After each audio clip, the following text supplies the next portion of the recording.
พื่อรับประกันเฮ็ดให้บรรลุคาดหมายปรับปรุงกงจักการจะตั้งกรมการเมืองศูนย์กลางภาคได้วางหามาตรการการจะตั้งปฏิบัติและต้องให้สำเร็จล่าสุดภายในเดือนพฤษภาปี 2025 รายละเอียดที่ตามได้ในรายงานพิเศษมติว่าด้วยการปรับปรุงกงจักการจะตั้งซึ่งในมื้อนี้จะเสนอเป็นตอนสุดท้าย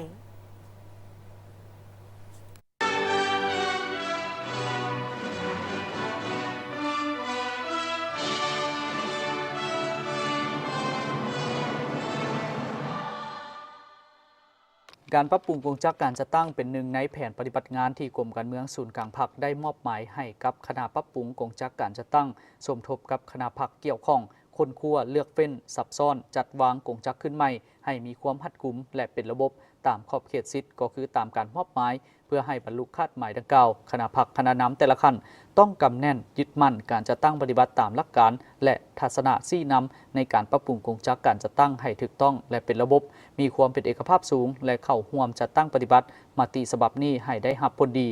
การปรับปรุงก็คือการโฮมกงจักการจะตั้งเข้ากันครั้งนี้แม่นให้รวมศูนย์การนำพาซี่นำเป็นเอกภาพของคณะพรรคเดียวที่ได้รับการปรับปรุงห้ามบ่ให้ยกย้ายสถานที่เฮ็ดเวียกและอุปกรณ์พื้นฐานหับไส้บอนเฮ็ดเวียกไปมาสะซาย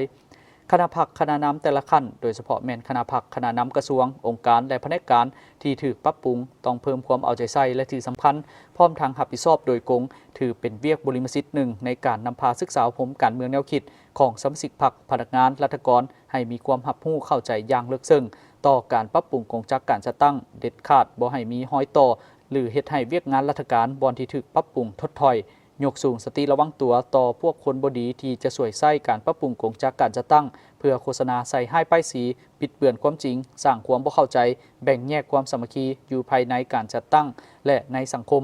ต่อต้านทัศนาแนวคิดและการกระทำที่บ่ถูกต้องเห็นแก่ผลประโยชน์เฉพาะหน้าส่วนตัวกลุ่มก้อนบ่เห็นผลประโยชน์รวมและผลประโยชน์ยาวนานของชาติและของประชาชนมอบให้คณะปรับปรุงกงจักการจัดตั้งสมทบกับรัฐบาลปฏิบัติมติฉบับนี้ตามขั้นตอนของกฎหมายที่กำหนดไว้โดยสุมใส่การปรับปรุงกงจักการจัดตั้งคันกระทรวงองค์การให้สำเร็จช้าสุดภายในเดือนพฤษภาคม 2025 จากนั้นให้สืบต่อดำเนินการปรับปรุงการจัดตั้งสายตั้งอยู่ท้องถิ่นให้สำเร็จภายในเดือนกรกฎาคม 2025 กำหนดสิทธิหน้าที่คณะปรับปรุงกงจักของกระทรวงองค์การและของท้องถิ่นให้หัดกุมจะแจ้งปฏิบัติได้ง่าย